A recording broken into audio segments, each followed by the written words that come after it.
पीताम्बराधरोषा पूर्णेन्दु सुन्दरमुखा अरविन्दनेत्रा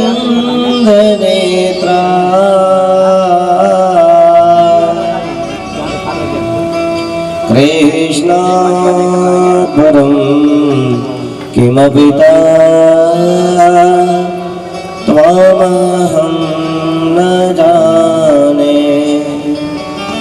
कृष्णात् त्वदीयपदपङ्कजमञ्जुरान्ते आद्यैव मे विशतमा न सेराजहंसा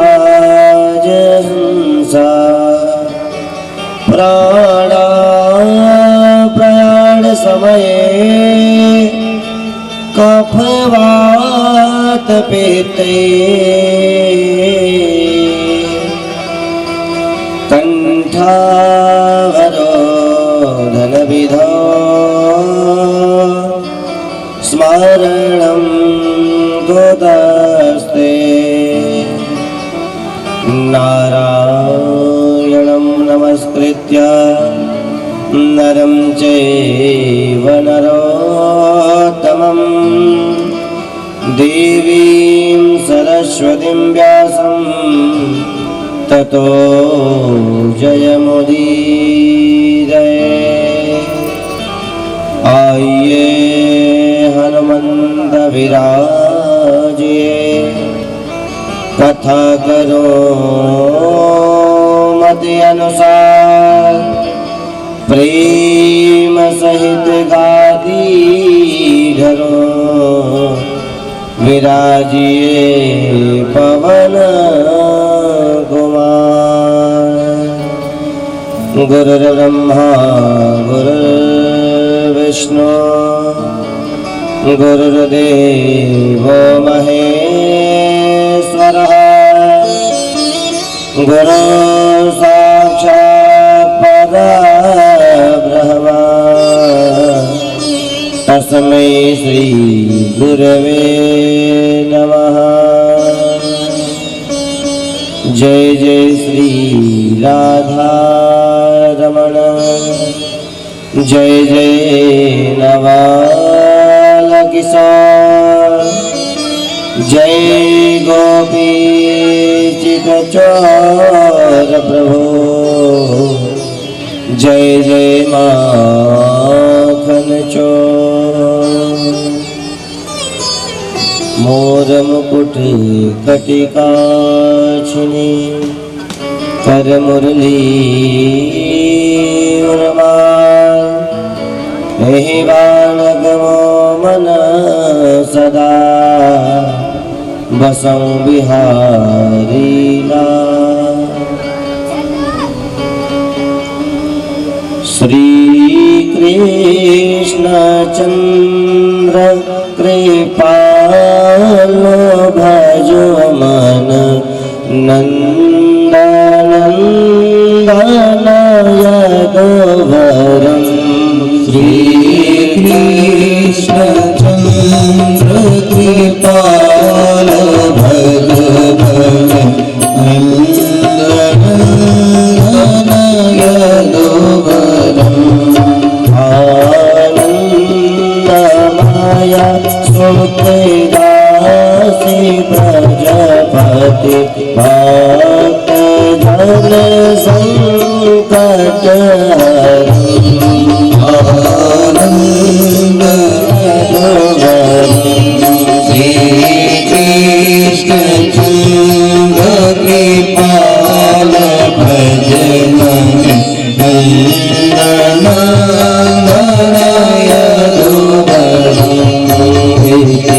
भगवते सुजानसी सनकादि मुनि जन से। कृष्ण लाल की जय हो द्वारिकाधीश की जय हो सद्गुरुदेव भगवान की, श्रीमद्भागवत महापुराण की, भक्त बलवंत हनुमंत लाल जी महाराज की जय जय श्री राधे। परम मंगलमय भगवत स्वरूप परात्पर अखिलेश्वर अकारण करुणा वर्णालु भक्त वांछा कल्पतरु अखिल कोटि ब्रह्मांड नायक लीला पुरुषोत्तम भगवान श्री कृष्ण चंद्र के विग्रह रूप श्रीमद्भागवत महापुराण आज विश्राम दिवस बेला में उपस्थित समस्त धर्मानुरागी भक्तवृंद, भक्तिमयी शक्तिमयी मातृशक्ति, आप सभी का हार्दिक स्वागत एवं अभिनंदन है। आइए कथा में प्रवेश करें। उससे पूर्व मन कर्म वाणी वचन को पवित्र करने के लिए भगवान नाम का आश्रय, तत्पश्चात कथा की तरफ हम सब चलेंगे। तो बड़ी भाव श्रद्धा भक्ति के साथ हम सभी तालियों की सेवा करते हुए गाएंगे। सभी लोग आनंद के साथ।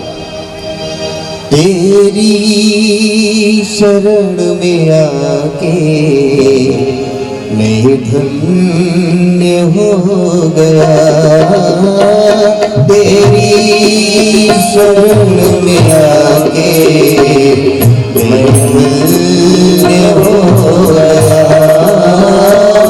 तेरी शरण में आके मैं धन्य हो गया, तेरी शरण में आके मैं धन्य हो गया। जन्मों की प्यास थी जो, जन्मों की प्यास थी जो, मैं संपन्न हो गया, तेरी शरण में आके मैं धन्य हो गया, तेरी शरण में आके मैं धन्य हो गया।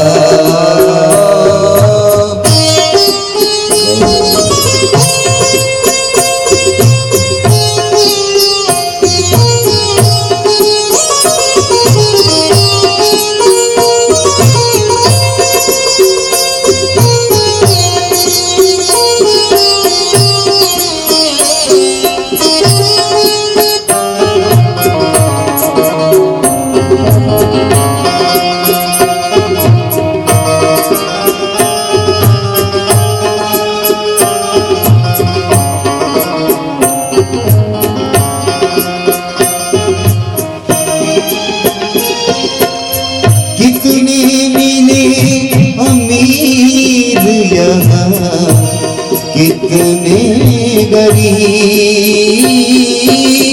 कितने मिले अमीर यहाँ, कितने गरीब,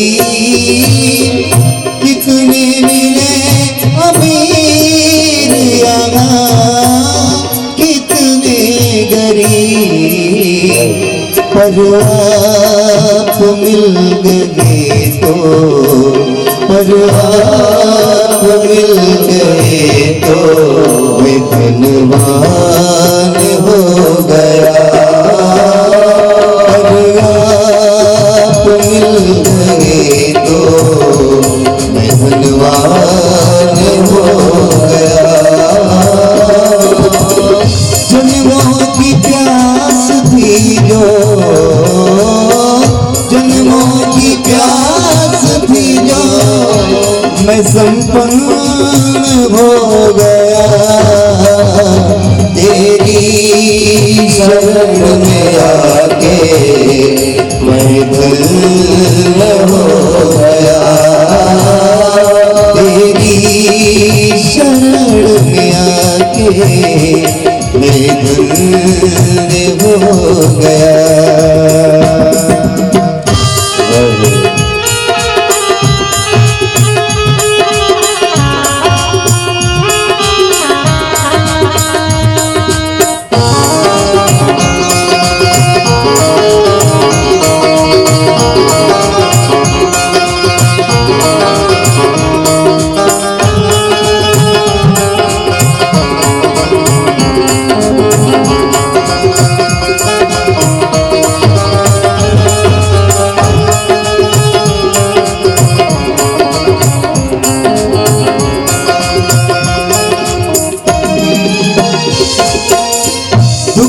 में तड़प रहा था प्रभु मुद्दतों से मैं, दुख में तड़प रहा था प्रभु मुद्दतों से मैं, दुख में तड़प रहा था प्रभु मुद्दतों से मैं, एक आपका सहारा, एक आपका सहारा साकार हो गया, एक आपका सहारा साकार हो गया। जन्मों की प्यास थी जो,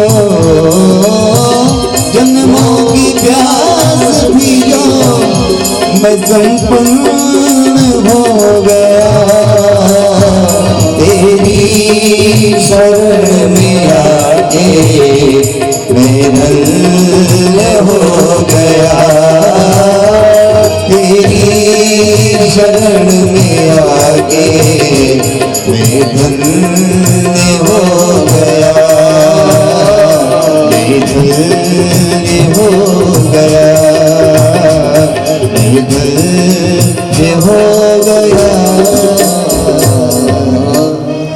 प्रेम से बोले बाल कृष्ण लाल की जय हो।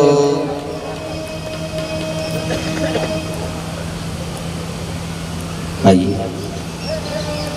कथा में प्रवेश करें। भगवान की सुंदर हम सबने बाल लीलाओं का श्रवण किया, रास लीला का हम सबने श्रवण किया। कल हम सबने भगवान का दिव्य पानी ग्रहण दर्शन किया। देखिए आज विश्राम दिवस वेला में हम सब प्रवेश कर रहे हैं। प्राणी मात्र का जब जन्म जन्मांतर का भाग्य एक साथ उदित होता है, तब जाकर के हमारे आपके जीवन में भागवत की कथा आ पाती है। एक जीवन नहीं अपितु जन्मांतरित भवेत पुण्यम तथा भागवती लभेत। जब कई जन्म के पुण्य पुंज एक साथ फलीभूत होते हैं, तब हमारे जीवन में भागवती गंगा आ पाती है। और जिस प्रकार से भगीरथ ने भागीरथी गंगा को इस धरा पर लेकर के आए, भगीरथ जी महाराज, तो गंगा के आने से केवल भगीरथ जी का ही कल्याण नहीं हुआ, उनके पूर्वजों का ही केवल कल्याण नहीं हुआ। अभी तो युगों युगों से माँ भागवती, माँ भागीरथी गंगा इस धरा पर रह करके हम सभी का परम कल्याण कर रही हैं। उसी प्रकार से आपके गांव में लाने वाले जो परीक्षित स्वरूप हमारे विश्वनाथ विश्वकर्मा जी एवं शिवशंकर विश्वकर्मा जी हैं, इस भागवती गंगा से केवल इन्हीं का कल्याण नहीं अपितु हम सबका परम कल्याण होना है। और आप सबने खूब तन्मयता के साथ भागवत कथा को श्रवण किया 6 दिन पर्यंत। और आज पुनः विश्राम दिवस वेला में हम सभी उपस्थित हुए हैं, तो आइए कथा की तरफ चलते हैं। कल हम सबने विवाह का दर्शन किया।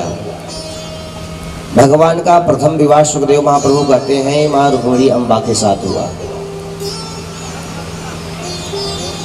और भगवान का दिव्य गृहस्थ आश्रम प्रारंभ हुआ। समय आने पर रुक्मिणी अम्बा ने एक सुंदर बालक को जन्म दिया। देखिए, जब हमारे जीवन में अनुकूलता आती है तो आवश्यक नहीं है कि हमारे किसी कार्य से ही हमारे शत्रु बने। जब हमारे जीवन में अनुकूलता आ जाती है तो अकारण भी हमारे शत्रु बन जाया करते हैं। ऐसे ही रुक्मिणी अम्बा ने जब एक सुंदर बालक को जन्म दिया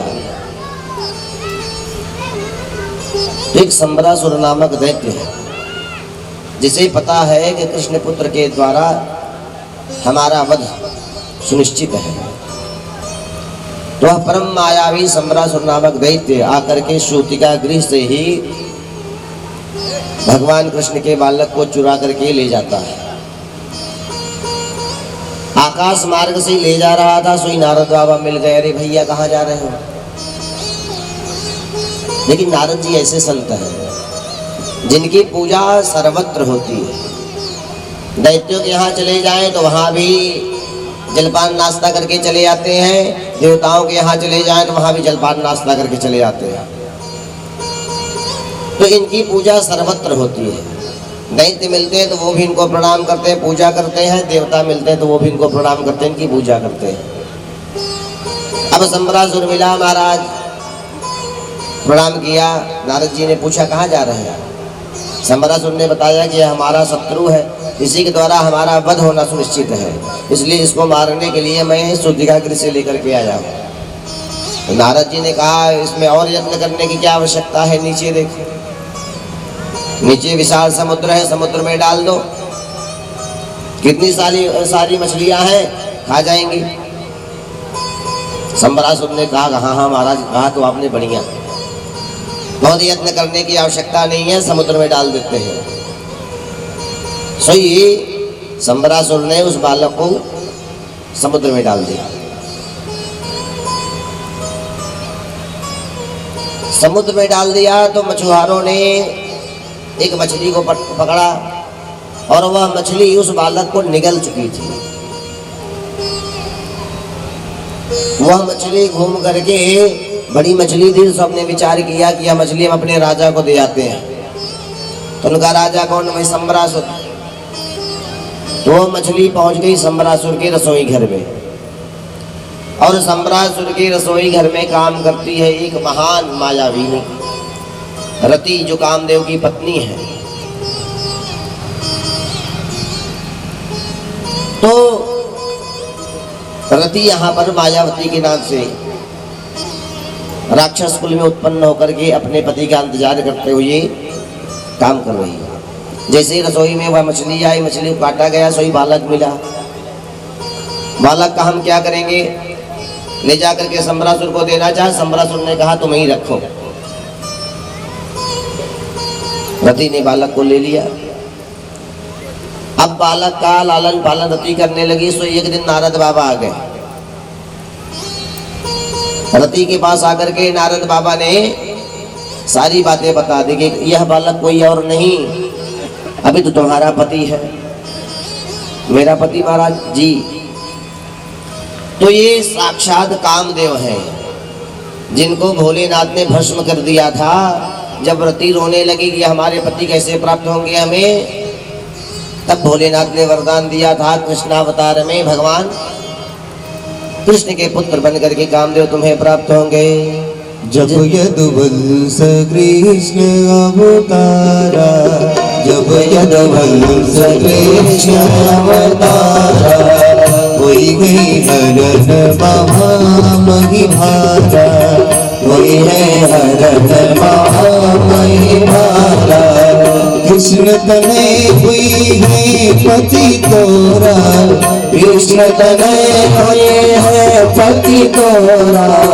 वचन अन्यथा होई न मोरा, वचन अन्यथा होई न मोरा, वचन अन्यथा होई न मोरा। तो ये कोई और नहीं, अभी तो तुम्हारे पति हैं। सही रति बहुत प्रसन्न हुई और अब सेवा करने लगी अपने पति की, और नाम रखा प्रद्युम्न। प्रद्युम्न महाराज जब थोड़े से बड़ी हुई तो देखा कि रति जो हमारी सेवा करती है वह तो मात्र सेवा जैसी है, लेकिन दृष्टि जो है वह मात्र दृष्टि नहीं है। दृष्टि में वात्सल्य नहीं है, कर्म में वात्सल्य है, दृष्टि में वात्सल्य नहीं है। महामायावी थी रति, रति ने एक ही रात्रि में समस्त तीर्थों का जल, समस्त औषधियों को मिला करके माया के प्रभाव से एक ही रात्रि में महाराज प्रद्युम्न को युवावस्था को प्रदान कर देती है, प्राप्त करा देती है। और जब युवावस्था को प्राप्त कर जाते हैं महाराज प्रद्युम्न तो प्रश्न करते हैं कि देवी तुम तो मेरी सेवा ऐसे कर रही हो जैसे एक माँ करती है, लेकिन दृष्टि में तुम्हारे वात्सल्य तनिक भी नहीं है, क्या कारण है? तब रति बता देती है सारी बात। कामस्तु वासुदेवांसो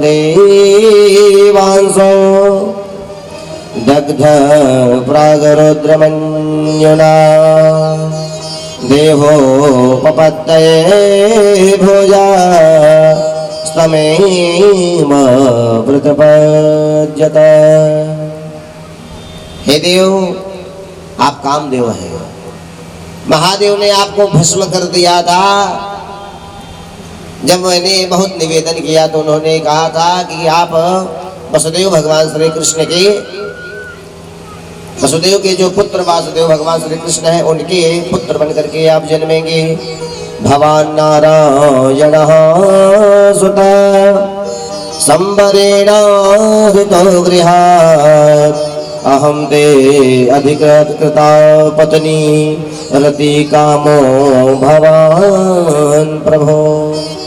भवान नारायण सुतः संबरेण हृतो गृहात्। हे देव, आपका जन्म जो हुआ है वह संबरासुर के वध के लिए हुआ है। आपके द्वारा संबरासुर का वध होना है। अहम तेज कृता पत्नी, मैं आपकी पत्नी और कोई नहीं, रति हूँ।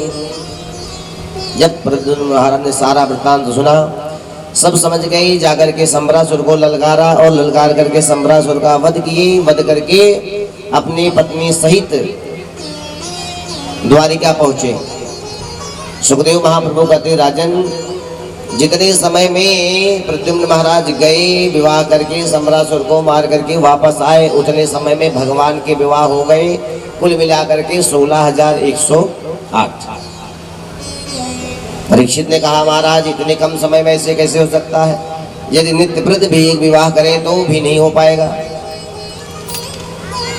यह कैसे हुआ? और कौन कौन है इनकी पत्नी? तब बताते हैं कि एक सत्राजित नामक राजा थे और वह भगवान सूर्य के बहुत बड़े उपासक थे। सूर्य भगवान के इतने बड़े उपासक भक्त थे कि भगवान सूर्य उन्हें अपना मित्र समझते थे। भगवान सूर्य ने उन्हें एक शमंतक नामक मणि प्रदान की। इस मणि की जो नित्य प्रति 12 घंटे पूजा करेगा तो इस मणि से 8 भार सोना निकलेगी। जैसे सूर्य भगवान थे उन्हीं सूर्य भगवान के सदृश वह चमकने वाली मणि थी। एक दिन महाराज सत्राजित उस मणि को गले में धारण करके भगवान की सुधर्मा सभा की तरफ आने लगे। अब भगवान की सभा में समुपस्थित जितने सभी मंत्री गण थे, सभा में उपस्थित जितने लोग थे, सब विचार करने लगे कौन आ रहा है भाई सभा की तरफ। किसी ने कहा भगवान सूर्य नारायण आ रहे हैं, कोई कह रहा है नहीं अग्निदेव आ रहे हैं। सब विस्मय में पड़े हुए हैं। तो भगवान ने कहा न सूर्य नारायण आ रहे हैं न अग्निदेव आ रहे हैं, ये आ रहे हैं महाराज सत्राजित, जिनको भगवान सूर्य के द्वारा प्राप्त एक मणि प्राप्त है, उसी को धारण करके आ रहे हैं। और तेज उसी मणि से निकल रहा है, प्रकाश उसी मणि से निकल रहा है। महाराज सत्राजित आए, यथोचित आसन दिया गया, विराजमान हुए। भगवान ने हास्य विनोद में ही सत्राजित से कहा कि महाराज आपके पास इस मणि की आवश्यकता नहीं है, इस मणि को आप हमारे कोष में जमा करा दो, दुर्भिक्ष आदि के समय यह प्रजा के कल्याण के लिए बहुत कार्य आएगा, प्रजा के कल्याण में बहुत उपयोगी यह सिद्ध होगा। दुर्भिक्ष इत्यादि पड़ेगा, अकाल इत्यादि पड़ेगा तो उसमें बहुत इसका कार्य लगेगा। सत्राजित ने मणि को दिया नहीं, उठ करके चले गए। सत्राजित के एक भाई हुए प्रसेनजीत, एक दिन मणि धारण करके चले गए, सो घर ही नहीं लौटे। कुछ दिन बीत जाने के बाद सत्राजित ने विचार किया कि हमारी मणि और हमारा भाई गायब हो गया। हो न हो कृष्ण ने मणि मांगी थी, हमने दिया नहीं, इसलिए हमारे भाई को मार करके मणि रख लिए। देखिए भाई, यदि हमें आपको किसी बात को फैलाना हो, विस्तार देना हो, तो एक बहुत अच्छा साधन है। उस बात को आप, एक बात को आप गांव में फैलाना है तो आप उस बात को किसी माता से कह दीजिए और कह करके अंततः गत्वा या कह दीजिए भैया हम आपको बहुत अपना हृदय समझते हैं, किसी से कहना नहीं है, बस इतना कह दीजिए। उसके बाद वो माताओं का हृदय कोमल होता है। जब ही अपने सहेली के पास, पड़ोसन के पास बैठेंगी, आज हमारे स्वामी जी ने ऐसा कहा, लेकिन देखना किसी से कहना मत, हमें अपना परम हितैषी समझ करके कहा है उन्होंने, और मैं तुम्हें अपना परम हितैषी समझ के बता रही हूँ। ऐसे ऐसे ऐसे करके पूरे गांव में बात फैल जाती है। सो सत्राजित ने भी यही किया। सत्राजित ने आज अपनी पत्नी से कहा, कृष्ण ने एक दिन हमसे ये मणि मांगा था, हमने दिया नहीं। प्रसेन को गए, इतने दिन हो गए, लौट करके नहीं आए, कोई खबर नहीं, कोई सूचना नहीं। हो न हो कृष्ण ने ही मार करके हमारे भाई को मणि रख ली। सही धीरे धीरे धीरे करके पूरे द्वारिका में यह बात फैल गई, भगवान के कानों तक बात पहुंची और प्रजा भी उसी प्रकार की हो जाती है। अब सारे लोगों को लगने लगा कि हो न हो भगवान ने ही मणि को रख लिया होगा। भगवान ने सोचा अच्छा कलंक लगा। सही गर्गाचार्य जी से जाकर के पूछा, महाराज यह जितना बड़ा झूठा कलंक हमें क्यों लगा? गर्गाचार्य जी ने कहा, आपने चौथ का चंद्रमा देखा होगा। भगवान द्वारिका के वरिष्ठ लोगों को लेकर के गए प्रसेनजीत को ढूंढने के लिए, जिस दिशा में गए थे। सोई के जंगल में गए थे, घोड़े पे सवार होकर के आगे जाकर के देखा तो घोड़ा मरा पड़ा था। और आगे गई, प्रसेन थे नहीं, घोड़ा मरा हुआ था। आगे गई तो प्रसेन मरे पड़े थे, लेकिन उनके पास मणि नहीं थी। प्रसेन के बगल से किसी सिंह के जाने के निशान बने थे, पैरों के निशान बने थे। सो उसी निशान को देखते हुए, चिन्ह को देखते हुए आगे गए, देखा तो शेर भी मरा पड़ा है। लेकिन शेर के बगल से एक वृक्ष के अर्थात भालू के जाने के निशान है, पैरों के निशान है। सो भगवान उस निशान को देखते देखते गए तो आगे जाकर के देखा एक बहुत बीहड़ गुफा है। भगवान ने नगरवासियों से कहा, भाई देखो अब अंदर कौन है कौन नहीं है, राक्षस है दैत्य है, कौन है, कितना मायावी है, कितना पराक्रमी है, हम लोग तो जानते नहीं है। तो एक काम करिए, आप लोग यहीं बाहर इंतजार करिए, 12 दिन तक इंतजार करना, उसके बाद आप लोग चले जाना यदि मैं निकल करके नहीं आऊँ। सारे लोग अंदर नहीं गए, बाहर इंतजार करने लगे। भगवान अंदर प्रवेश कर गए। अंदर जाकर के देखा तो उस वृक्ष के कुछ बालक थे, वही उस मणि से खेल रहे थे। भगवान गए और जैसे ही मणि लेना चाहा, सोई बालक रोने लगे तो पीछे से ही वृक्षराज आ गए और कोई नहीं था, वो जामुन जी महाराज थे। आ गए और आकर के आपने देखा था सीधा कन्हैया से भिड़ गए और भगवान के साथ मल्ल युद्ध करना प्रारंभ किया। एक दिन 2 दिन नहीं, तो 27 दिन तक भगवान का और जामुन जी का युद्ध चलता रहा। जब जामुन जी की सारी नस तक ढीली हो गई, तब उन्होंने हाथ जोड़ लिया, महाराज हम आपको पहचान गए, आप कोई और नहीं, हमारे मर्यादा पुरुषोत्तम भगवान श्री रामभद्र सरकार है। जब भगवान राम ने रावण को मार दिया, सबको वरदान दे रहे थे कि भाई जिसे जो चाहिए मांग लो। किसी ने भक्ति मांगा, किसी ने साथ मांगा, किसी ने अयोध्या में वास मांगा। भगवान ने जामुन जी से पूछा, महाराज आपको क्या चाहिए? आप तो कुछ बता नहीं रहे कि आपको क्या चाहिए। जामुन जी ने कहा, महाराज मैं जब हनुमंत लाल को और अंगद को देखता था, जय श्री राम करके ये लोग युद्ध में उतर जाते थे और समस्त दैत्य सेना का संहार करते थे, तो मेरे मन में भी बहुत जोश जागता था। मुझे लगता था मैं भी चल करके युद्ध करूं, लेकिन मेरे समान बलशाली कोई योद्धा नहीं था। मैं जिसके साथ युद्ध करूं, थोड़ा बहुत रावण मेरे समकक्ष था, सो आपने मार दिया। तो मेरे हृदय की वह युद्ध की आकांक्षा जो है मिटी नहीं है, मेरे हाथों की खुजली मिटी नहीं महाराज।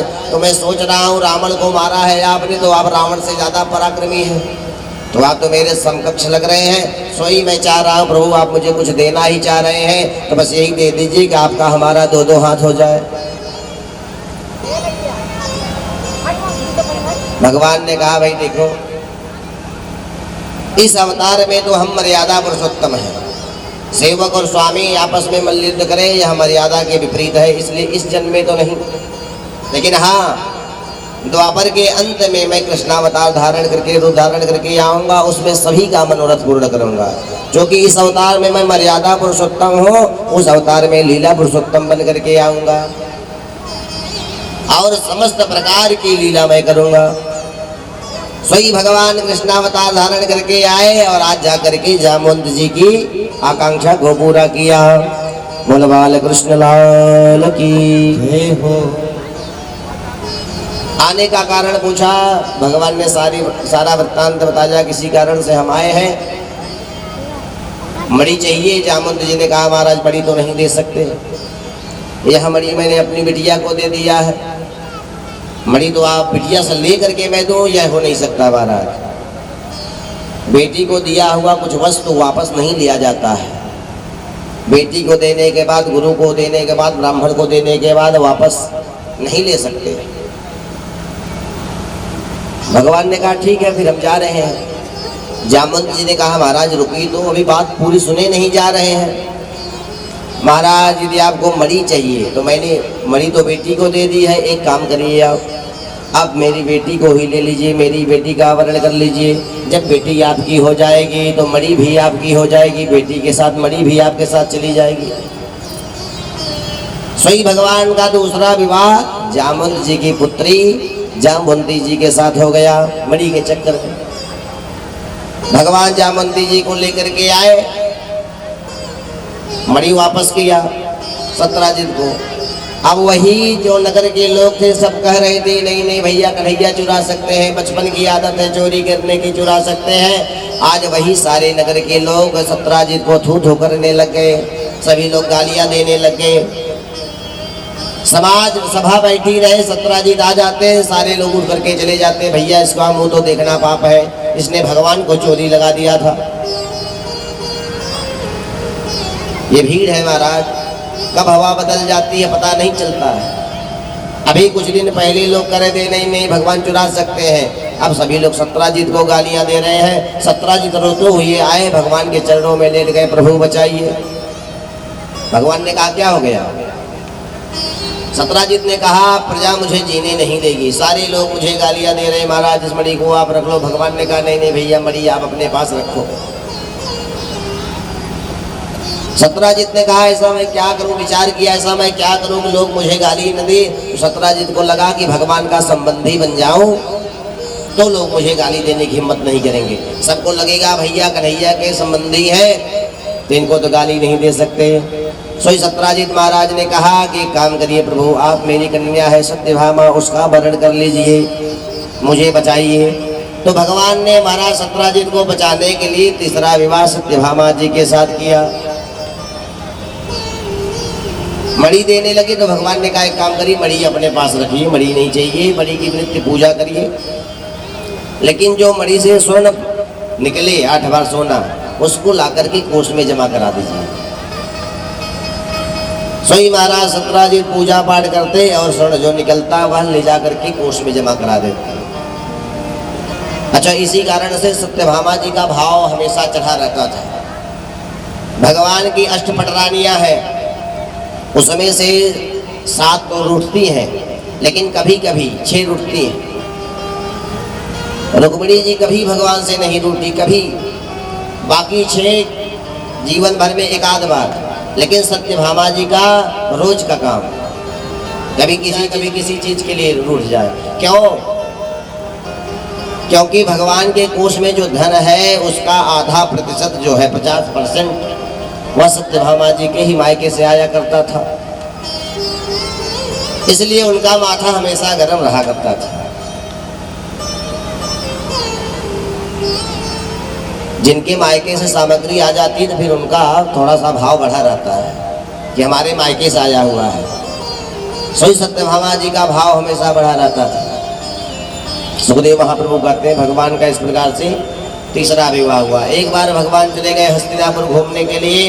अर्जुन से बोले कि यहाँ बैठे हैं कि क्या, चल करके कहीं घूम करके आते हैं। सोई जमुना जी के किनारे घूमने गए तो देखा एक युवती जो है बैठ करके तप कर रही है।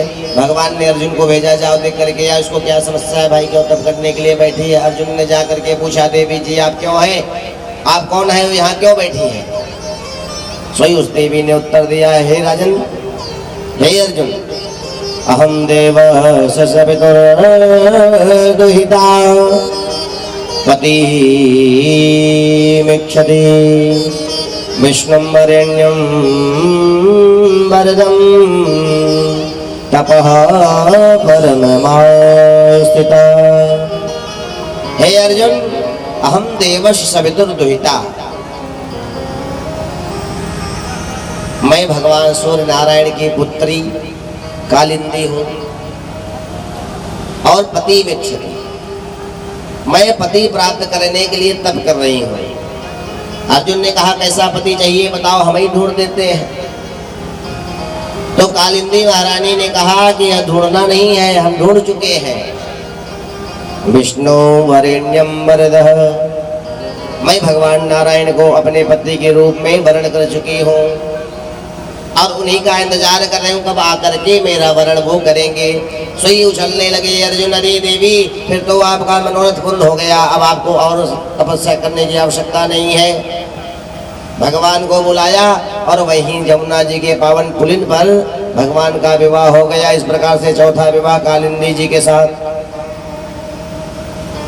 भगवान का पांचवा विवाह हुआ विंद और अरविंद की बहन है मृतविंदा, मित्रवृंदा जी के साथ भगवान का पांचवा विवाह हुआ। भगवान का छठा विवाह सत्या देवी के साथ और सातवां भद्रा नाम की देवी के साथ। आठवां विवाह भगवान का लक्ष्मणा के साथ। इस प्रकार से भगवान की 8 विवाह हुए। ये भगवान की अष्टपटरानियां कहे। प्राग ज्योतिषपुर में एक राजा रहा करता था जिसका नाम है भौमासुर, और यह राजा जिस राज्य पर आक्रमण करता था उस राज्य पे आक्रमण करने के बाद राजा को जीतता था तो उस राज्य की राजकुमारी का हरण करके लाता था और ला करके अपने कारागार में बंद कर देता था। विचार इसका ये था कि जब 20,000 कन्याएं एक साथ हो जाएंगी तो मैं सभी का वर्ण कर लूंगा, सभी के साथ एक साथ विवाह कर लूंगा। इसी भाव से वह समस्त राज्य पर आक्रमण करता था, राजकुमारी को ले आता था। ऐसा करते करते करते 16,100 राजकुमारी उसके कारागार में बंद थी। और यह भौमासुर भूमि से उत्पन्न यह इतना उद्दंड हो चुका था, इतना उद्दंड हो चुका था, महाराज वरुण का छत्र और देवताओं की माता अदिति का कुंडल चुरा लाया। अब सारे देवता भगवान के पास रोते हुए आए। सोई कन्हैया सत्यभामा जी को लेकर के प्राग ज्योतिषपुर चढ़ाई कर देते हैं। और इस भौमासुर का एक मंत्री था, एक सेनापति था जिसका नाम था मुर, बहुत बड़ा पराक्रमी महायोद्धा। वह प्राग ज्योतिषपुर की सुरक्षा के लिए नगर के द्वार पर रहा करता था। जैसे ही भगवान ने आक्रमण किया सबसे पहले वही आया। भगवान ने खेल ही खेल में मुर दैत्य का उद्धार किया। तब से भगवान का एक नाम और पड़ गया, मुरारी। बोल कृष्ण मुरारी सरकार की। और भगवान गए जाकर के भगवान का भयंकर युद्ध हुआ भौमासुर के साथ। भगवान ने भौमासुर को भी परलोक का रास्ता दिखाया। भगवान ने भौमासुर का भी उद्धार किया और समस्त राजकुमारियों को मुक्त कराया। भगवान ने कहा अब आप लोग स्वतंत्र है, आप अपने घर को जा सकती हैं, अब आप जहाँ जाना चाहे जाए। समस्त राजकुमारियों ने हाथ जोड़ लिया, हे प्रभु यदि अब हम इस दैत्य के यहाँ रह करके घर जाए तो घर वाले भी नहीं स्वीकार करेंगे। यदि घर वाले स्वीकार भी कर लें तो कोई राजकुमार हमसे विवाह नहीं करेगा। सब लोग कहेंगे दैत्य के यहाँ रह करके आइए, कैसे विवाह करें। इसलिए हे गोविंद, हमारे पास तो इस समय दो ही मार्ग है, या तो हम गलत मार्ग पर चले जाएं या फिर हम सब एक साथ कुएं में कूद करके आत्महत्या कर लें। यह दुनिया अब हमें स्वीकार नहीं करेगी। भगवान ने कहा कोई बात नहीं है, दुनिया जिसे स्वीकार नहीं करती है उसे हम स्वीकार करते हैं, दुनिया जिसे ठुकरा देती है उसे हम स्वीकार करते हैं। तो भगवान ने उन सभी राजकुमारियों को एक ही मुहूर्त में, एक ही समय में 16,100 राजकुमारियों को स्वीकार किया, उनका पाणी ग्रहण किया। बोल भक्तवत्सल भगवान की जय हो। दरबार में बंसी वाले के दुख दर्द मिटाए जाते हैं। दरबार में बंसी वाले के दुख दर्द जाते हैं। दरबार में बंसी वाले के दुख दर्द मिटाए जाते हैं। दरबार में बंसी वाले के दुख दर्द मिटाए जाते हैं।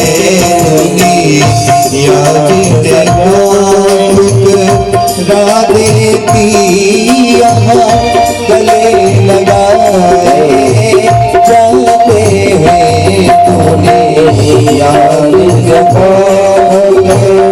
राधे पिया गले लगाए जाते हैं।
कर प्याले अमृत के यहाँ रोज पिलाए जाते हैं। बाग में मुरली वाले के दर्द मिटाए जाते हैं। याद को राधे की से लगाए जाते हैं। दरबार में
छोटी पड़ जाती है किस्मत के मारे, रहे कहाँ दुनिया छोटी पड़ जाती है। जो शाम शरण में आते हैं, जो शाम शरण में आते हैं, पलकों में बिठाए जाते हैं।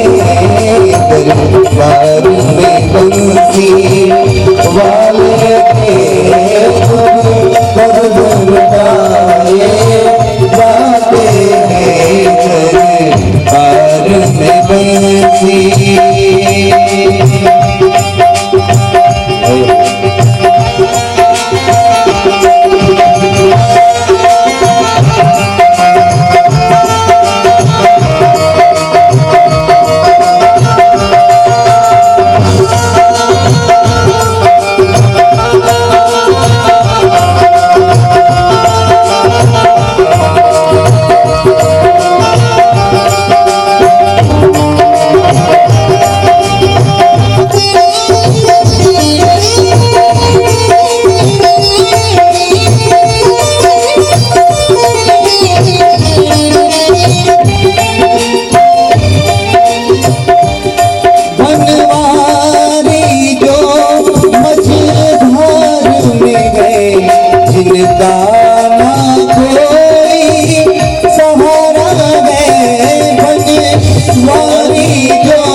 उनका ना कोई सहारा है।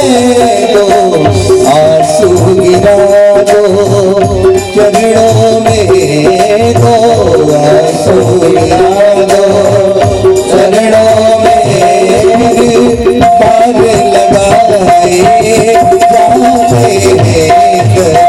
दरबार में मुरली वाले के दर्द मिटाए जाते हैं। दुनिया जिनको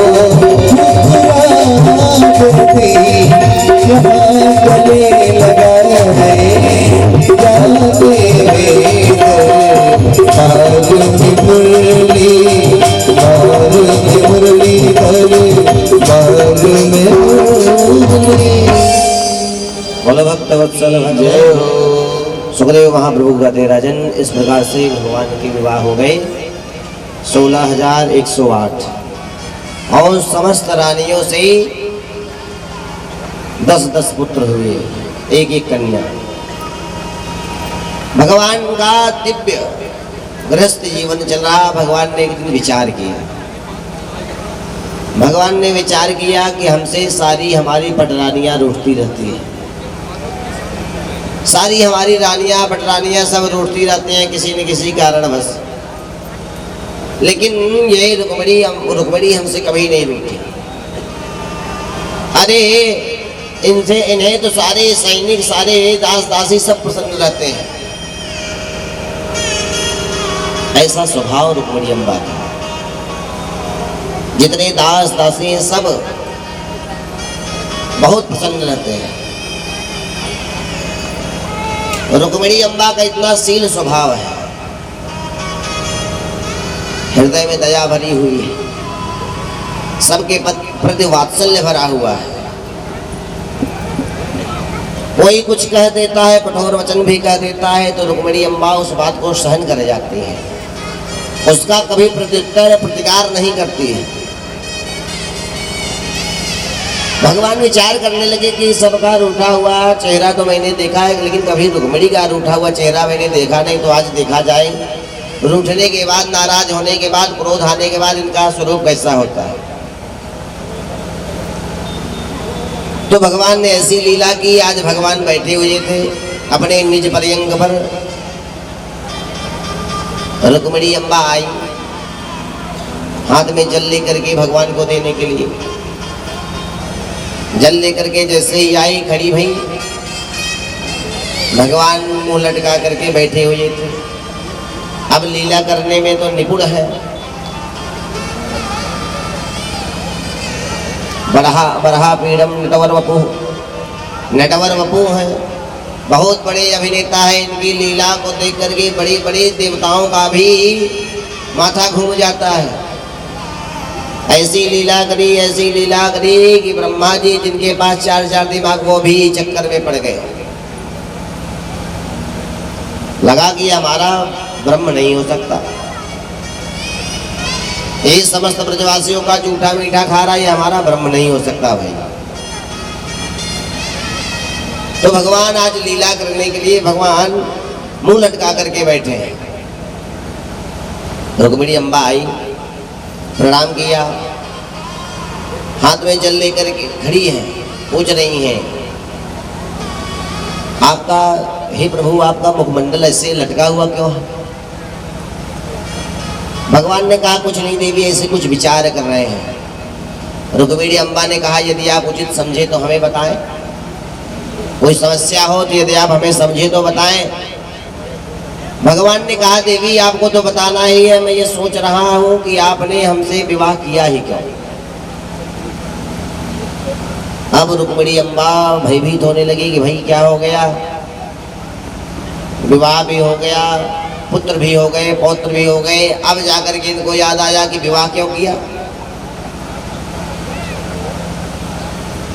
सोई रुक्मिणी अम्बा कुछ बोल नहीं रही, खड़ी है। भगवान अब बोलना प्रारंभ किए हैं, देवी मैं यही विचार कर रहा हूं कि आपने हमसे विवाह आखिर किया है क्या। आप कहोगे कि हम बड़े सुंदर हैं, तो सुंदर तो है नहीं, काले हैं, इसलिए नाम कृष्ण है। मैया यशोदा कनुआ कह करके बुलाती थी, इसीलिए सारी गोपियां कनुआ कह करके बुलाती थी।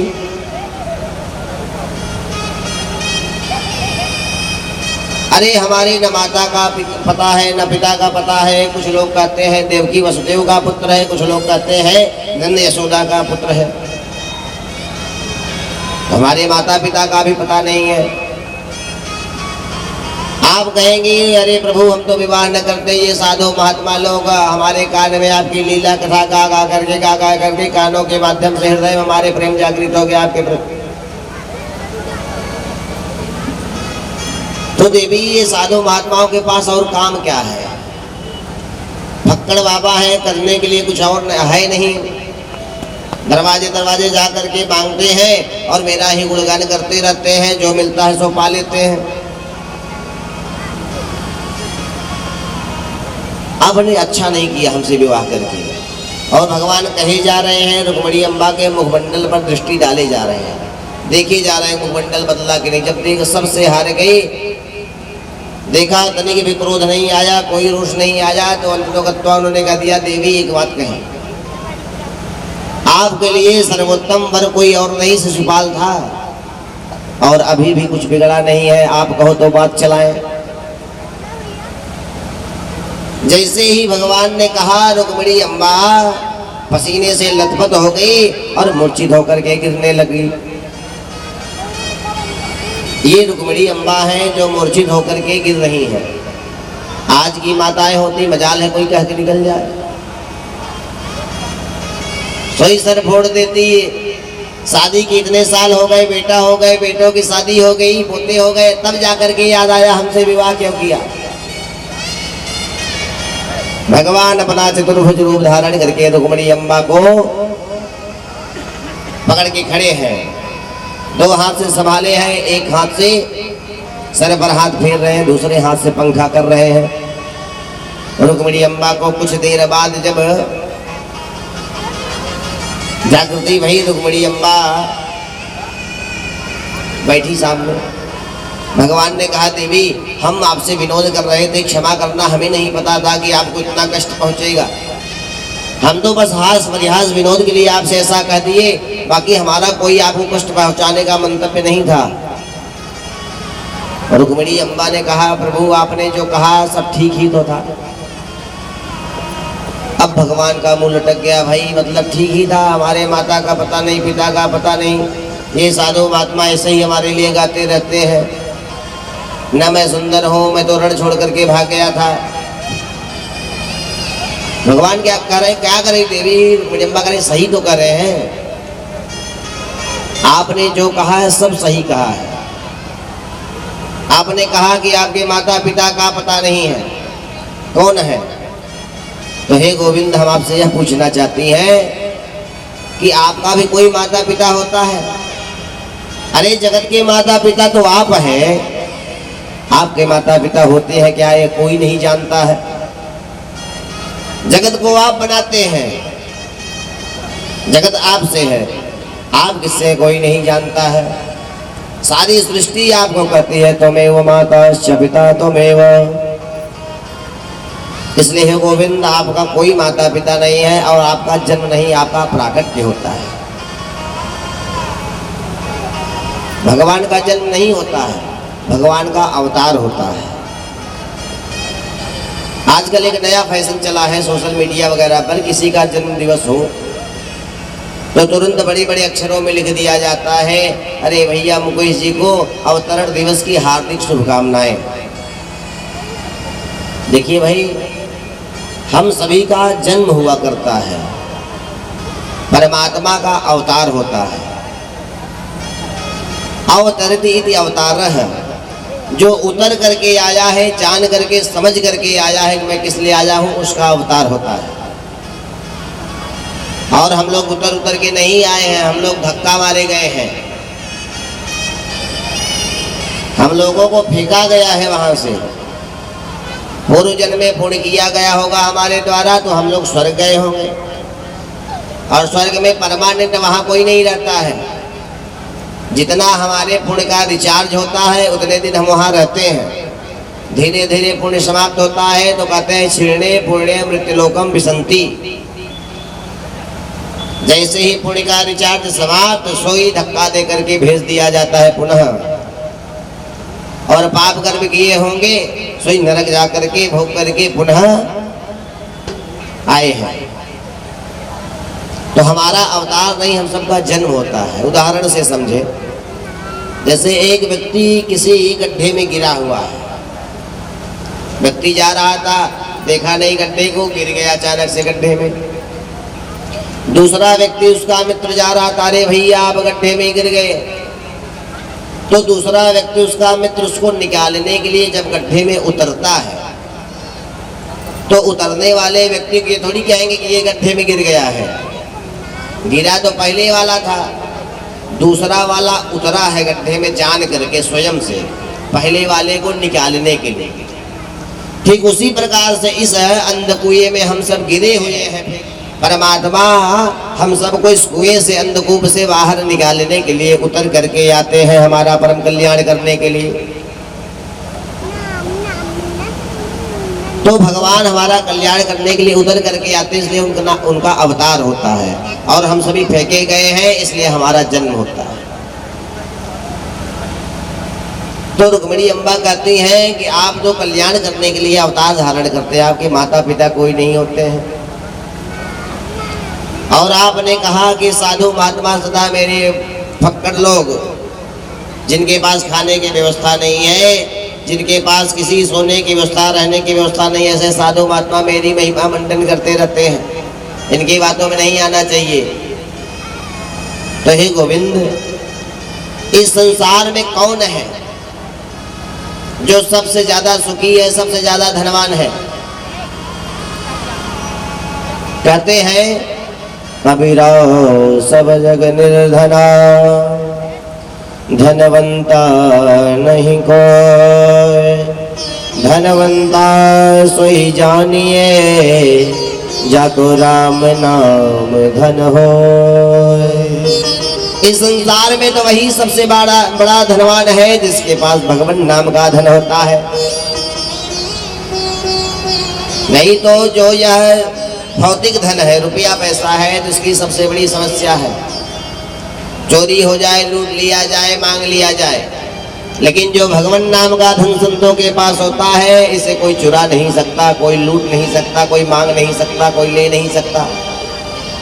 तो वास्तविक धनवान तो साधु महात्मा होते हैं, वास्तविक सुखी तो साधु महात्मा ही होते हैं। राम नाम हुए ऐसन दवाई, राम नाम हुए ऐसन दवाई, पिया बात दर्द न बुझाई है। राम नाम हुए ऐसन दवाई, पिया बात दर्द न बुझाई।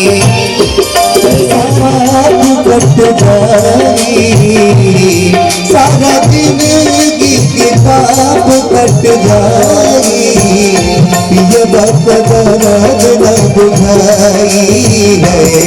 राम नाम हुए ऐसन दवाई, ये बात दर्द न बुझाई है। राम नाम हुए ऐसन दवाई, ये बात दर्द न बुझाई।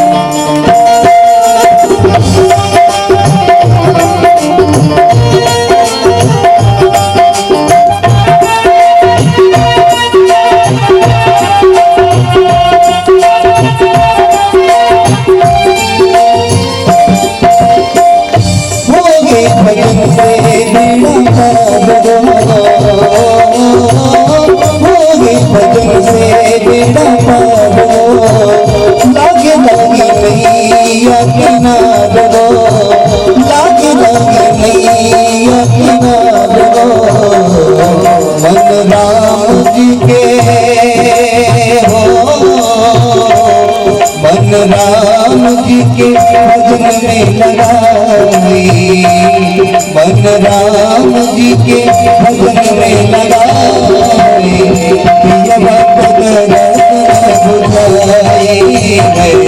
राम नाम हुए ऐसन दवाई, पिया बात दर्द न बुझाई है। राम नाम हुए ऐसन दवाई, पिया बात दर्द न बुझाई।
हृदय में राम की बसाई, हृदय में राम की बसाई, दिल सबरी के हो, दिल सबरी के रसला दिखाई, ये बात बुझाई है। राम नाम हुए ऐसन दवाई, ये बात दर्द न बुझाई। सारा जिंदगी के पाप कट जाई, सारा जिंदगी के पाप कट जाई, ये बात दर्द न बुझाई है। राम नाम हुए ऐसन दवाई, ये बात दर्द न बुझाई, ये बात दर्द न बुझाई, ये बात दर्द न बुझाई। भक्त वत्सल भगवान की जय हो। रुक्मिणी अम्बा कहती हैं प्रभु आप सही कह रहे हैं। आपने कहा कि आपके माता पिता का नहीं पता है। अरे लाखों वर्ष तक साधु महात्मा तप करते हैं, ध्यान लगाते हैं, समाधि में बैठते हैं, तो आपके एक पतनक चंद्रिका को भी नहीं समझ पाते, जान पाते, तो आपके पिता को कौन जान सकता है, माता को कौन जान सकता है। आपको ही जब लोग नहीं समझ पाए, जान पाए, तो आपके माता पिता को कैसे जान पाएंगे। हे गोविंद, आपने कहा कि मेरे अंदर कोई गुण नहीं है, जो तुम मुझे बहुत गुणवान समझते हो, मेरे भीतर कोई गुण नहीं है, मैं तो रण भी छोड़ करके भाग जाऊं, चोरी करता था। तो आपने सही कहा। रुक्मिणी अम्बा कहती है कि आपने सही कहा है, आपके अंदर कोई गुण नहीं है, आप निर्गुण निर्विकार परम तत्व परमात्मा है। आप तीनों गुणों से परे रहने वाले त्रिगुणातीत परमात्मा है। आपके अंदर सतगुण रजोगुण तमोगुण यह तीनों द्वंद्व घटित नहीं होते हैं। आप स्वच्छंद हैं, आप भगवान है, परमात्मा है। रुक्मिणी अम्बा ने कहा कि आप परमात्मा है, भगवान है। भगवान ने कहा कैसे आपको पता कि आप हम भगवान हैं। तो रुक्मिणी अम्बा कहती है कि आपके भीतर जो गुण है,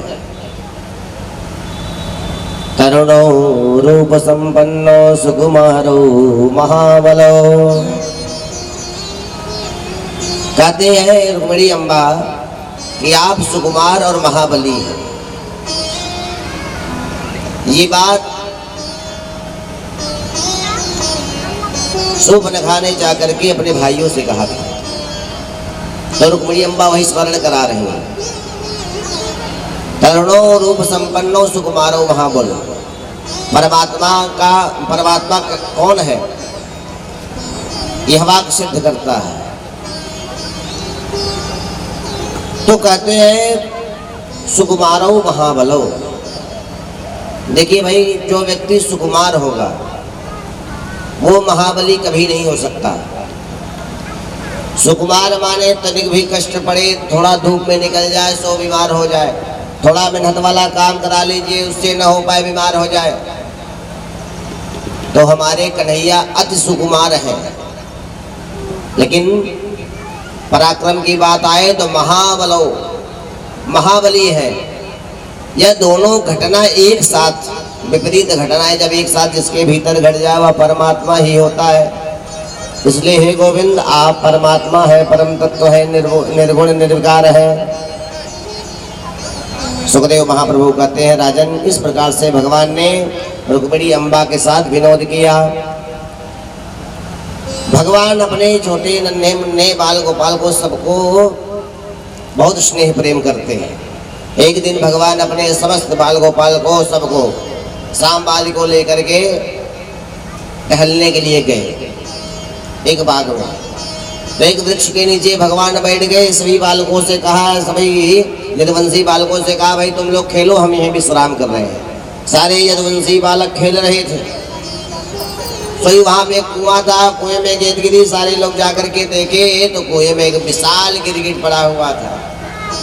सब लोग बड़ी जोर से चिल्लाए। सोई भगवान आकर के देखा, भगवान ने आकर के गिरगिट को देखा। जैसे ही गिरगिट को भगवान का स्पर्श हुआ, सोई गिरगिट एक राजा के रूप में परिणित हो गया। भगवान ने कहा, भाई भले आदमी तुम कौन हो, यहाँ कुएं में गिरगिट बने पड़े थे। तो वह राजकुमार बोल पड़ा, महाराज, नृगो मनरेन्द्र इक्ष्वाकु तनया प्रभो दानिष्वाख्यायमानेषु यदिते कर्णमस्पृशम्। वह राजा बोलता है,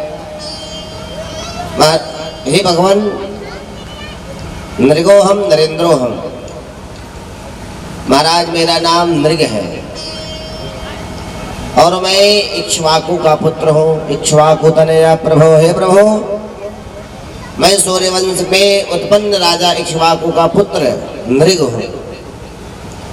और इस पृथ्वी के ऊपर जितने धूल कण है उसको व्यक्ति गिन सकता है, लेकिन मैंने कितने गोदान किए इस चीज को कोई गिन नहीं सकता। भगवान ने कहा अच्छा गोदान किया भाई, गोदान इतना किया कि कोई गिन नहीं सकता, लेकिन अच्छे गिरगिट बनकर पड़े हो कुएं में, तब अवश्य ही आप विधि के हीन रूप से गोदान करते होंगे। नरक ने कहा कैसी बात प्रभु, सविधि दान किया करता था। भगवान ने कहा आप बिना दूध देने वाली गाय का। महाराज नरक ने कहा नहीं नहीं प्रभु, पयस्विनी, तब आप अवश्य वृद्ध गाय का दान कर रहे होंगे। नरक ने फिर हाथ जोड़ लिया, नहीं नहीं प्रभु, तरुणी। भगवान ने कहा फिर तो भाई ऐसी गाय का दान कर रहे होगे जिससे प्राण छुड़ाना दुर्लभ हो, बहुत मारने वाली गाय हो। दे दिया कि ले जाइए महाराज, आप मारने वाली गाय सभी ब्राह्मणों को दान कर रहे होगे आप, कि पंडित जी के यहाँ जाएगी तो पंडित जी अपना देखेंगे, पंडितानी का हाथ पैर टूटेगा। तो महाराज ने करे नहीं नहीं, शील गुण संपन्न गुणोपेता। महाराज शील गुण संपन्न सीधी सोच, सीधी गाय हम दान करते थे जो बहुत गुणवती होती थी। भगवान ने कहा फिर तो आप जिस धन से गाय खरीदते होंगे आपके धन में ही दोष रहा होगा, आपके दान में न्याय नहीं रहा होगा, आपके धनार्जन में न्याय नहीं रहा होगा, जिस कारण से अन्याय के धन से आप गाय लेकर के दान कर रहे होगे, जिस कारण से आपको गिरगिट बनना पड़ा। तो कहते नहीं नहीं प्रभु, न्यायार्जिता रूप्य घुरा सबत्सादुकोलमाभरणा ददाहम्। नहीं नहीं प्रभु, हम न्याय से अर्जित धन से ही गाय का क्रय करके उस गाय का दान करते थे। और इतना ही नहीं, हेम श्रृंगी सीग में स्वर्ण मढ़ा करके खुरों पर चारी मंदिर करा करके तब गाय का दान करते थे। देख लीजिए भाई, इतनी व्यवस्था के साथ महाराज नृग गोदान करते थे। सींग में स्वर्ण बढ़वा देते थे, पैर के खुर में चांदी बढ़वा देते थे, पीठ पर सुंदर वस्त्र डाल करके, रेशमी वस्त्र डाल करके सुंदर सीधी समस्या गाय का दान करते थे जो खूब सारी दूध भी दे। तब उनको गिरगिट बनना पड़ा। सोई आज की स्थिति यह है, जैसे ही गोदान की बात आती है सोई व्यक्ति निकालता है 10 की नोट, सीधा रख लिया महाराज बोलो संकल्प। तो हमारा आपका क्या होगा, हम आप विचार कर सकते हैं। हम लोग गिरगिट नहीं बन सकते हैं। इतने अच्छे से दान करने वाले महाराज गिरगिट बने। जब 10 रुपए वाले बनने जाएंगे तो भगवान यमराज उसको गिरगिट नहीं बिस्कोपड़ा ही बनाएंगे।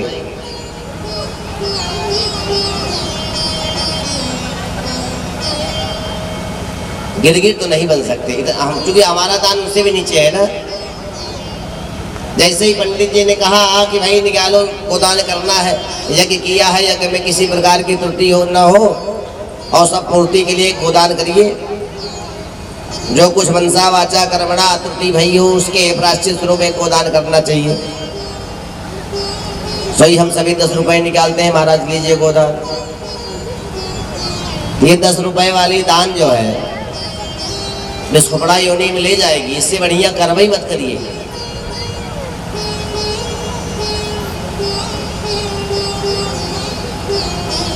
तब बताते हैं प्रभु बात ऐसी थी, मैं गोदान नित्य किया करता था।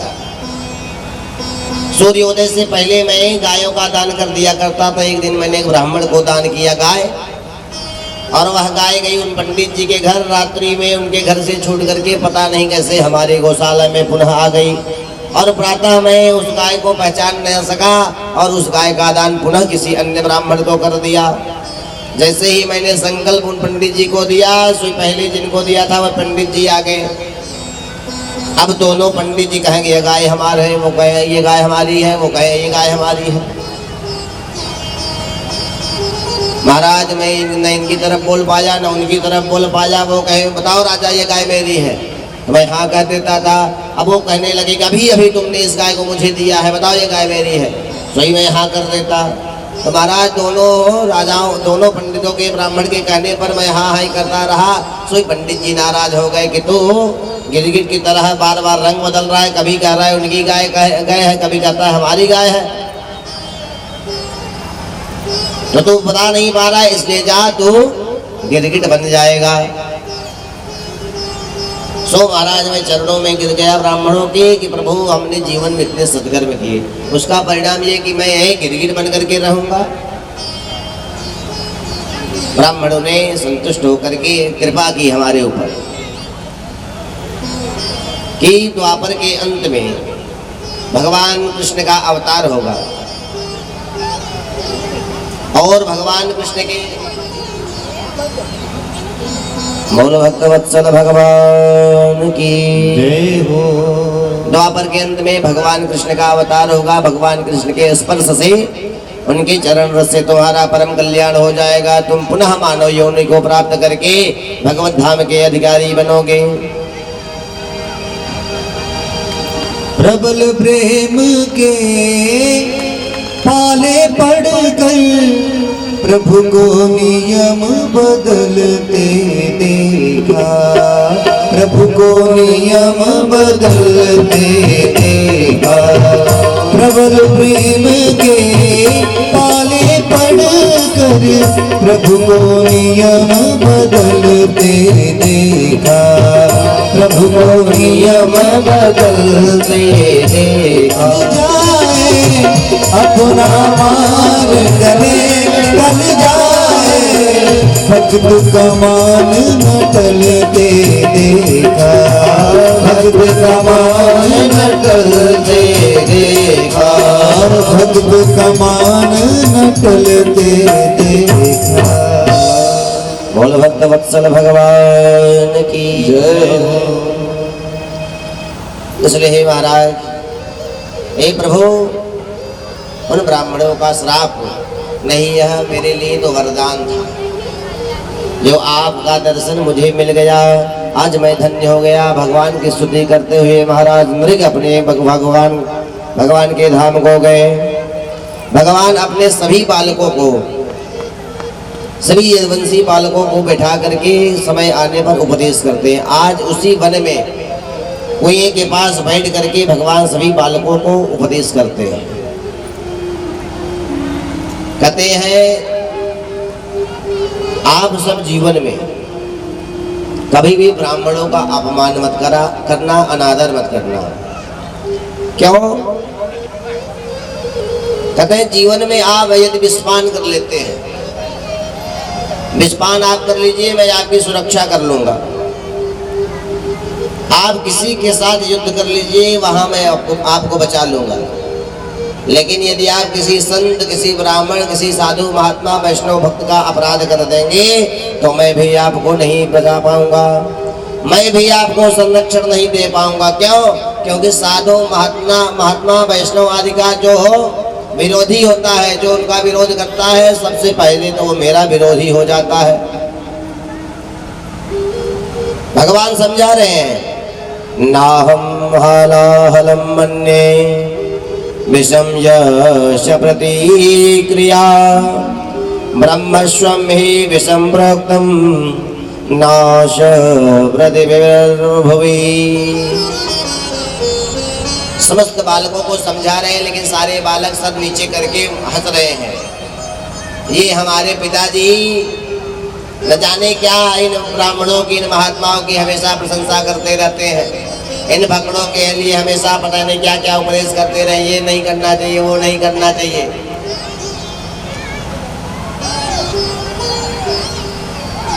जब भगवान ने देखा ये लोग हंस रहे हैं, हमारी बात पर इनको कोई ध्यान नहीं है, हमारी बात इनके ऊपर कोई प्रभाव नहीं पड़ रही बातों का, तो भगवान समझ गए जब नाश मनुज पर छाता है, पहले विवेक मर जाता है। समझ गए कि इनकी बुद्धि जो है अब खराब हो चुकी है। भगवान समझा क्यों रहे हैं? देखिए, जिनके जीवन में अनुकूलता, पद और सुंदर स्वरूप, जीवन में धन आ जाए, पद आ जाए अच्छा और सुंदर स्वरूप हो, तो ऐसा व्यक्ति बिना अनर्थ किए मान नहीं सकता है। अब सारे यदुवंशी राजकुमार हैं। राजकुमार का पद है, भगवान के पुत्र हैं और सुंदर स्वरूप है। द्वारिकापुरी जैसे सुंदर नगर के राजकुमार हैं, इससे ज्यादा अनुकूलता और क्या हो सकती है। स्वर्ण नगरी के राजकुमार हैं। सो भगवान उपदेश कर रहे थे, बात किसी के समझ में आई नहीं। भगवान समझ गए कि अब इनके ऊपर भयानक विपत्ति आने वाली है, इसलिए मेरी बात का कोई प्रभाव इनके ऊपर नहीं पड़ रहा है। सो भगवान समझाना बंद करके चले जाते हैं। सुखदेव महाप्रभु कहते हैं, पौंड्रक नामक राजा हुआ, काशी नरेश ने उसे भड़का दिया। थोड़ा सा ठाकुर जी को बोलो भक्त वत्सल भगवान की जय हो, सदगुरुदेव भगवान की जय हो। थोड़ा सा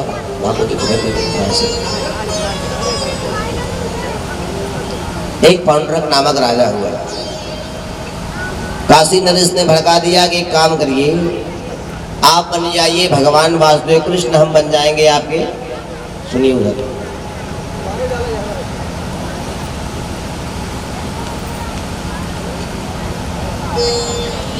हम बन जाएंगे आपके भक्त और आप भगवान बन करके पूछिए, हम आपके भक्त बन करके आपको समाज में पुजवाएंगे। सो जो चढ़ावा आएगा सो आधा आधा करके अंदर आ जाएगा। अब काशी नरेश के भड़काने पर पौंड्रक बन गया वासुदेव कृष्ण। नकली 2 हाथ और लगवा लिए, चक्र भी ले लिया और चारों ओर कहने लगा कि हम भैया वासुदेव कृष्ण हैं, हमारी पूजा करो। अपने राज्य में तो पूजा बंद करवा दी, किसी की पूजा नहीं होगी। पूजा करना है तो हमारी पूजा करना है, आरती करना है तो हमारी आरती करो। अब पूजने लगा। काशी नरेश एक दिन पुनः आया, ऐसे बात नहीं बनेगी। केवल अपने राज्य तक ही नहीं, एक काम करो, कृष्ण को पत्र लिखो, आप द्वारिका दूत भेजो।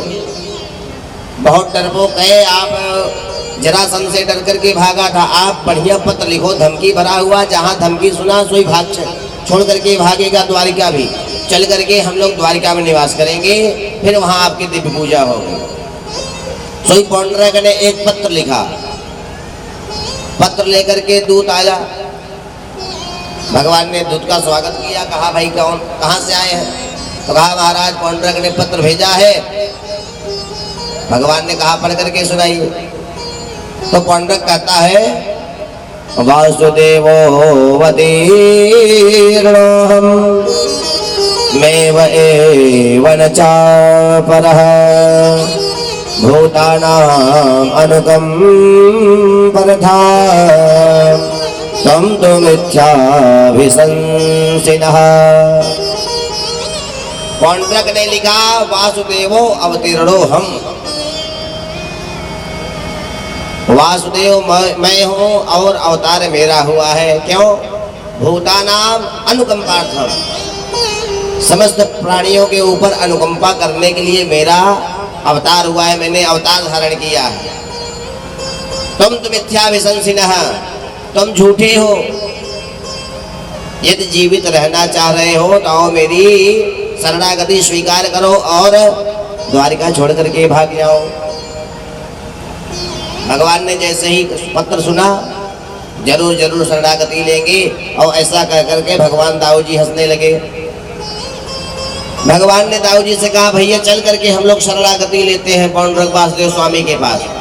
दाऊ जी मुस्कुराते हुए बोले, हाँ भैया हम लोग चलेंगे, वहाँ लेट करके शरणागति लेंगे।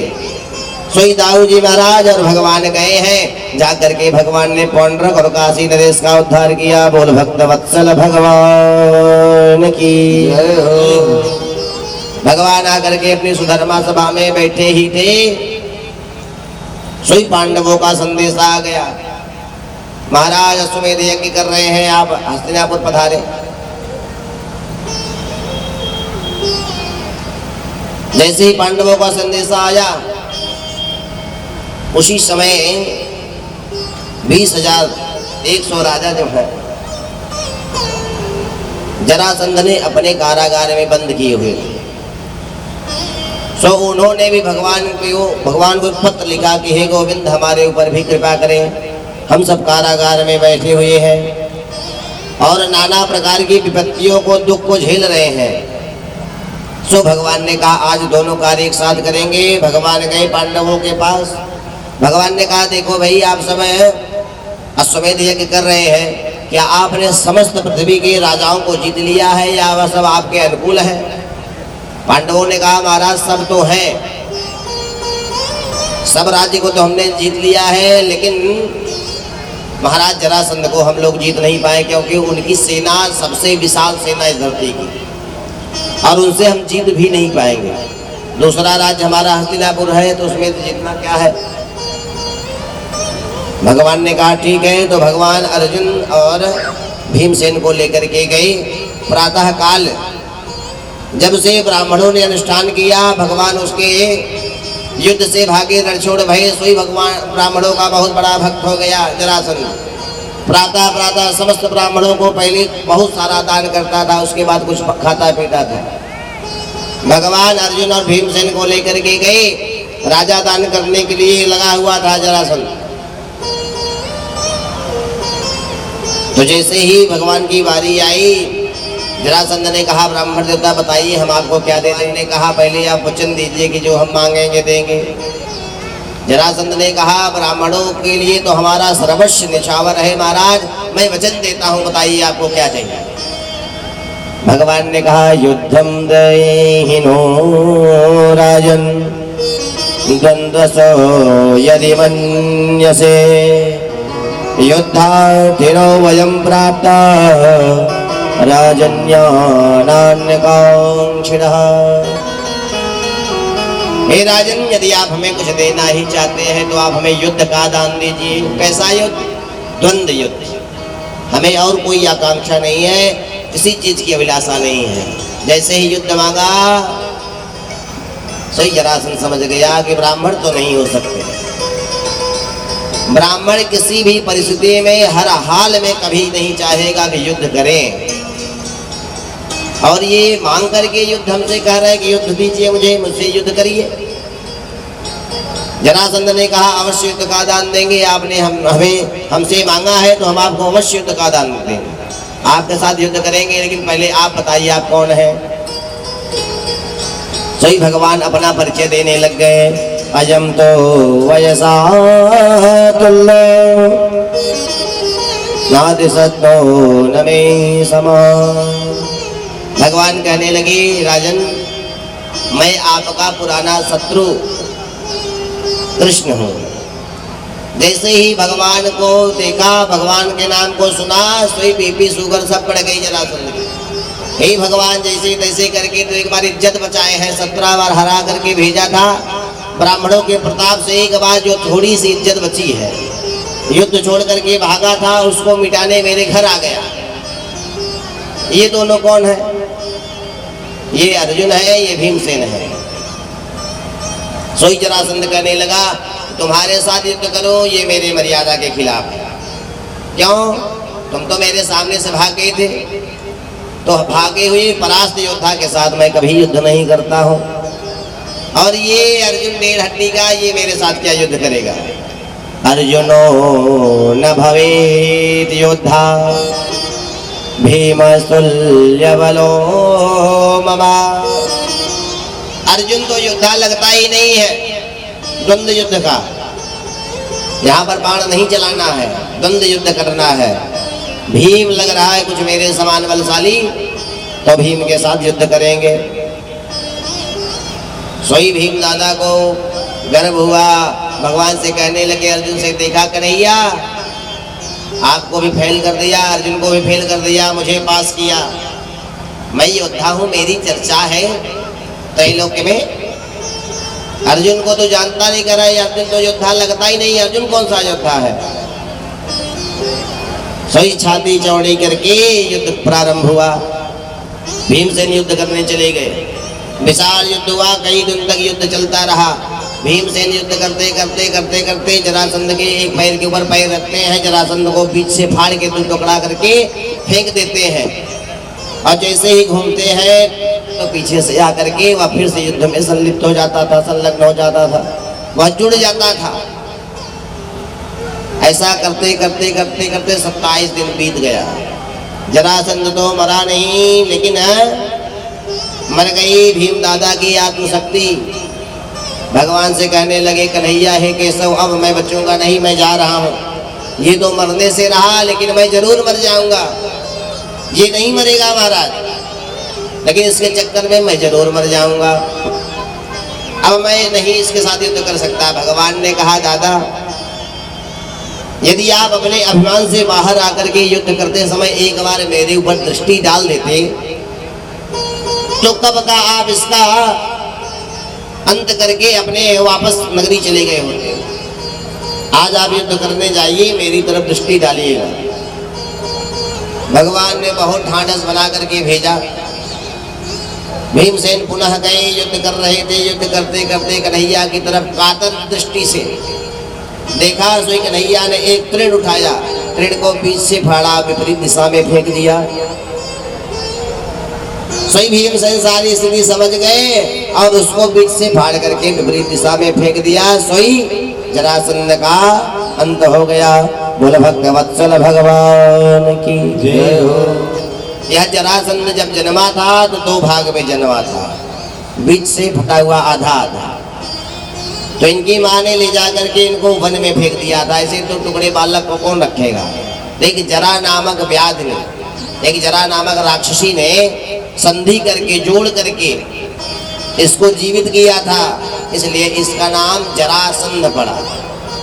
जरा नाम की राक्षसी ने जोड़ा था, संधि किया था, इसलिए इसका नाम जरासंध। और इसलिए पीछे जब फटे तो पुनः जुड़ जाता था। भगवान ने 20,000 राजाओं को मुक्त कराया। जरासंध के पुत्र सहदेव को राजगद्दी पर बिठा करके तब भगवान पुनः वापस हस्तिनापुर गए। प्रारंभ हुआ अश्वमेध यज्ञ। अब यज्ञ में चर्चा आई कि सर्वप्रथम पूज्य कौन होगा, पहले पूजा किसकी करी जाए। सब लोगों ने सर्वसम्मति से कहा कि भाई सर्व पूज्य कोई है तो कन्हैया वासुदेव श्री कृष्ण है। सर्वप्रथम पूजा तुझकी होनी चाहिए। अब सब लोग तैयार हो गए। जैसे ही पूजा की बारी आई तो शिशुपाल खड़ा हो गया, लगा गालियां देने, लगा गालियां देने। भगवान ने समझाने का प्रयत्न किया, लेकिन शिशुपाल माना नहीं, गालियां देने लगा। 100 गाली जैसे ही पार किया शिशुपाल, भगवान ने अपने सुदर्शन को आदेश किया, शिशुपाल का भी उद्धार किया। शिशुपाल की मृत्यु भई। शिशुपाल के शरीर से जो दिव्य ज्योति निकली, शिशुपाल के प्राण निकल करके भगवान के हृदय में लीन हो गए। शिशुपाल को दिव्य सायुज्य मुक्ति भगवान ने प्रदान करी। यह देख रहे थे महाराज युधिष्ठिर, बड़े विस्मित हो गए। नारद जी बगल में बैठे थे। पूछ दिया, बाबा ये तो नित्य प्रति भगवान को 90 गालियां दिया करता था, 99 गाली दिया करता था, आज इसको इतनी सुंदर मुक्ति कैसे मिल गई। नारद जी ने कहा कि देखिए, भगवान को हम चाहे जिस भाव में भजे, चाहे भाव से भजे, चाहे अभाव से भजे, चाहे कुभाव से भजे, चाहे अपने स्वभाव से भजे, भगवान का नाम हमारे जीवन में हमारे जीवन को सुंदर ही बना देती है, हमारा परम कल्याण ही कर देती है। यह शिशुपाल जो है सुबह शाम दोपहर जब तक भगवान को खूब गालियां न देते, खूब गालियां न देते, तब तक इसका पानी नहीं बचता था। अहरनिश भगवान को भजता था, अहरनिश भगवान को भजता था। गोस्वामी तुलसीदास जी महाराज कहते हैं, भाव कुभाव अलख लालस हो, भाव कुभाव अलख लालस हो, भाव कुभाव अलख लालस हो, भाव कुभाव अलख लालस हो, नाम जपत मंगल दिस हो, नाम जपत मंगल जपत मंगल दिवस बोल भक्त वत्सल भगवान की जय हो। तो भगवान का हम नाम चाहे जैसे ले ले, भगवान का नाम हमारा कल्याण ही करेगी। जैसे हम जानबूझ करके चाहे अनजाने में घर में एक छोटी सी बोतल पड़ी है, हम औषधि जान करके उसको पी गए, जल जान करके पी गए। बाद में पिताजी ने कहा कि भाई इसमें हमने विष रखा था, जहर रखा था, ये बोतल खाली कैसे है। अब पता चले कि भाई अनजाने में हमने जहर तो पी लिया है। अब बोतल के सामने जाकर के हाथ जोड़ ले, हे विष महारानी, हमने आपको पहचाना नहीं, हमने अनजाने में आपको पी लिया, तो क्या विष अपना कार्य छोड़ देगी। विष का कार्य है मारने का, वह मारेगी ही मारेगी, आप चाहे जितना निवेदन करो। जैसे बिजली की तार है खुला हुआ, अब हम उसको जान करके पकड़े या अनजाने में पकड़े, जा रहे हैं गलती से हमसे स्पर्श हो जाए, तो बिजली यह नहीं सोचेगी कि भैया यह अनजाने में छू गया, इसको नहीं मारना है। बिजली मारेगी ही मारेगी, विष मारेगा ही मारेगा।